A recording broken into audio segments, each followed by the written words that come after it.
ओम नमः शिवाय। मित्रों, मैं राजकुमार परम कल्याण साधन यूट्यूब चैनल में आप सभी लोगों का तहे दिल से स्वागत करता हूं। मित्रों, चर्चा को आगे बढ़ाने से पहले मैं अपने गुरुदेव आचार्य चंद्र प्रकाश जी को सहृदय नमन करता हूं एवं उनके चरणों में कोटि कोटि प्रणाम करता हूं। मित्रों, आज की चर्चा का विषय है भोजन करते समय इन बातों का ध्यान रखें।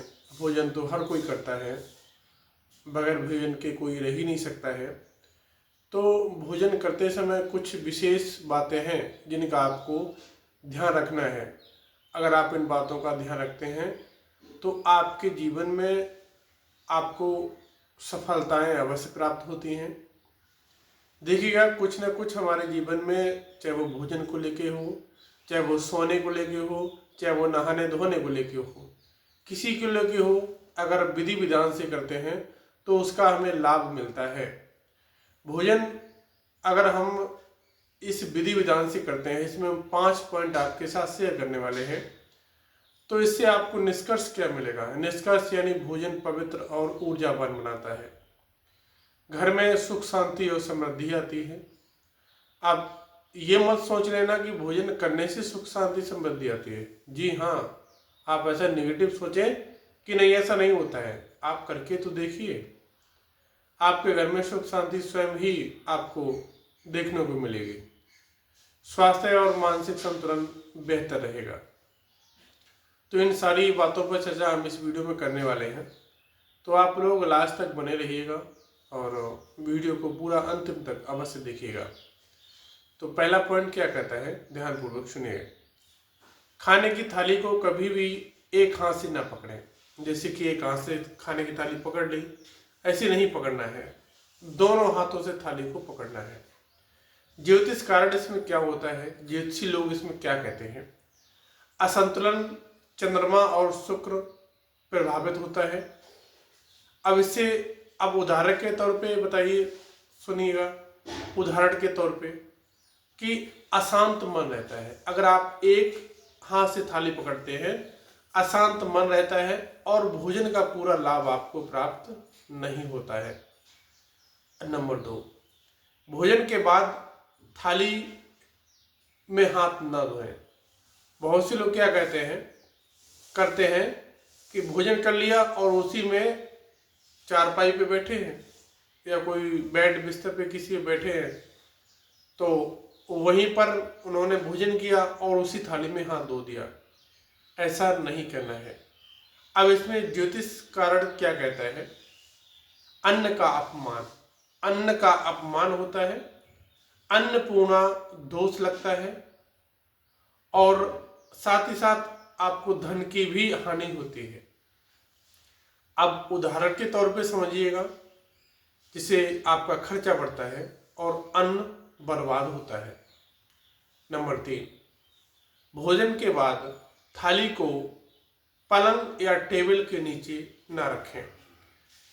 क्या करते हैं, भोजन किया, पलंग पे बैठे हैं, भोजन करने के बाद में थाली को पकड़ा, नीचे की तरफ सरका दिया, खिसका दिया नीचे की तरफ, या टेबल पे बैठे हैं, ऊपर से उठा करके नीचे की तरफ खिसका दिए हैं। ऐसा नहीं करना है। अब इसमें ज्योतिष कारण क्या कहते हैं? राहु और केतु दोष लगता है, निगेटिविटी ऊर्जा आपको घेर लेती है। अब उदाहरण के तौर पे समझिएगा, जैसे कि शरीर में तनाव बना रहेगा, झगड़े घर में शुरू हो जाएंगे और शरीर में आलस्य बना रहेगा। अब नंबर 4, बिस्तर पर बैठ करके भोजन ना करें। बिस्तर पर बैठ करके भोजन ना करें। अब इसमें ज्योतिष प्लस वास्तुकरण क्या होता है? जैसे हम आराम करते हैं और बाद ऊर्जा संतुलन दोष लगता है, ऊर्जा संतुलन दोष लगता है। अब उदाहरण के तौर पे समझिए, शरीर में आलस्य रहेगा, पाचन समस्या हमेशा बनी रहेगी, शरीर में कभी दूर नहीं होगी, और नींद से परेशान रहोगे, नींद भी आपकी पूरी नहीं होगी। नंबर 5, भोजन हमेशा पूर्व या उत्तर दिशा की तरफ मुख करके करें। भोजन हमेशा पूर्व या फिर उत्तर दिशा की तरफ मुख करके करें। अब ज्योतिष कारण इसमें क्या कहता है, पूर्व की दिशा की तरफ हम अगर मुख करके भोजन करते हैं तो हमें क्या लाभ मिलता है। हमारा सूर्य मजबूत होता है और स्वास्थ्य ठीक रहता है। उत्तर की तरफ करते हैं तो हमारे कुबेर भंडारी हमसे प्रसन्न रहते हैं और सुख समृद्धि हमारे जीवन में स्वतः ही आ जाती है। अब इससे भोजन अगर आप इस प्रकार से भोजन करते हैं तो निष्कर्ष क्या मिलने वाला है, भोजन पवित्र और ऊर्जावान बनाता है आपको, घर में सुख शांति बनी रहती है और साथ ही साथ समृद्धि भी आती है। स्वास्थ्य और मानसिक संतुलन ठीक रहता है। ये सारी जानकारी थी, मैंने भोजन से संबंधित आपको इस वीडियो के माध्यम से शेयर की हुई है। अगर ये जानकारी आपको अच्छी लगी है तो एक लाइक अवश्य करिएगा, चैनल को सब्सक्राइब भी करिएगा।